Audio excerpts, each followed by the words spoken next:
बुद्ध का उत्तर। साधना के मार्ग को सभी धर्मों में दुष्कर माना गया है। एक अच्छा साधक ऐसे गुणों से युक्त होता है जो आत्मज्ञान के प्रकाश से दूसरों को भी आलोकित करता है। एक बार महात्मा बुद्ध से उनके एक शिष्य ने पूछा, भगवान श्रेष्ठ साधक के क्या लक्षण होते हैं? तथागत ने प्रश्न का इस प्रकार उत्तर दिया, चूहे 4 प्रकार के होते हैं। एक वे जो स्वयं खोदकर बिल बनाते हैं लेकिन उसमें रहते नहीं। दूसरे वे जो बिल में रहते हैं पर स्वयं नहीं खोदते। तीसरे वे जो स्वयं बिल बनाते हैं और उसमें रहते भी हैं। चौथे वे जो ना तो बिल बनाते हैं और ना ही बिल में रहते हैं। इस प्रकार साधक भी 4 भागों में बांटे जा सकते हैं।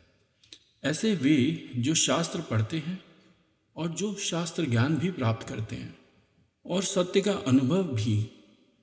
चौथे वे जो ना तो शास्त्र का अभ्यास करते हैं और ना सत्य का आचरण ही। अब तुम ही स्वयं निर्णय करो कि श्रेष्ठ साधक कौन है।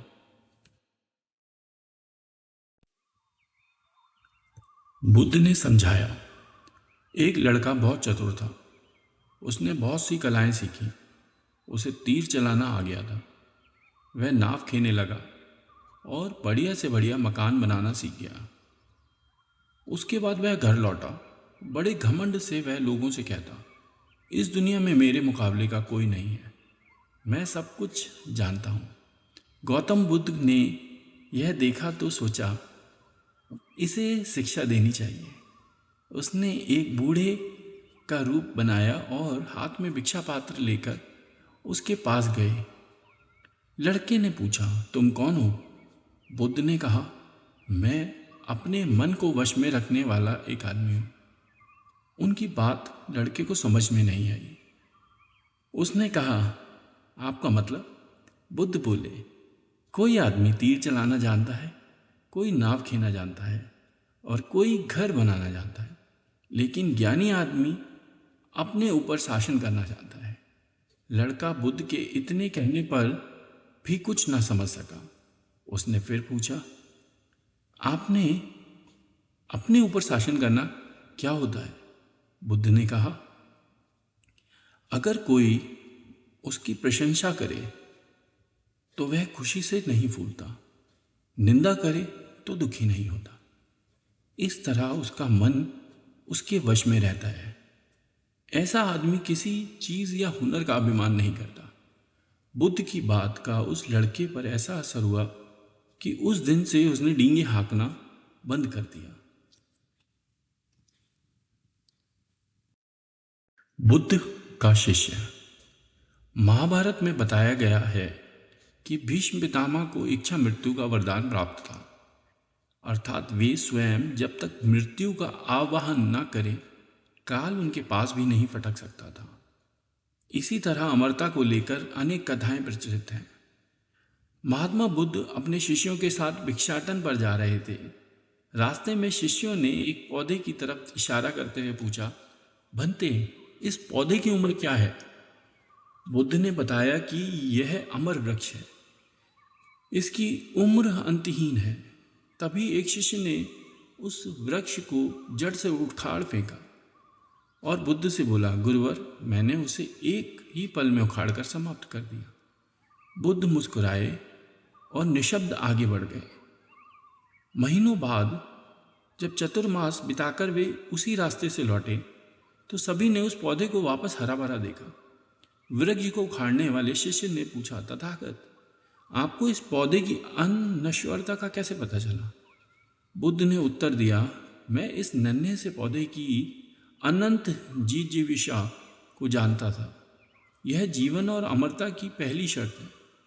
जिसमें यह भावना है वही जीवन को दीर्घ बना सकता है। बुद्ध की सहनशीलता। गौतम बुद्ध सत्य, अहिंसा और सहिष्णुता की प्रतिमूर्ति थे। इन्हीं सद्गुणों का उपदेश वे घूम घूम कर देते और लोगों से इन्हें अपनाने का आग्रह करते। एक दिन वे किसी गांव में पहुंचे। वहां कुछ ऐसे अज्ञानी लोग थे जो बुद्ध के विरोधी थे। वे बुद्ध को अपशब्द कहने लगे। यह देखकर बुद्ध के शिष्यों को बहुत बुरा लगा। उन्होंने बुद्ध से इसका विरोध करने का आग्रह किया तो बुद्ध ने उन्हें समझाया कि ये लोग तो अपशब्द ही कह रहे हैं। यदि ये पत्थर भी मार रहे होते तो मैं कहता कि मारने दो। मैं जानता हूँ कि ये कुछ कहना चाहते हैं लेकिन क्रोध के कारण कह नहीं पा रहे। 10 साल पूर्व यदि यही लोग मुझे गाली देते तो मैं भी इन्हें गाली देता, किंतु अब तो लेन देन से मुक्ति मिल गई है। क्रोध से अपशब्द निकलते हैं। यहाँ तो क्रोध भवन कब का ढह चुका है।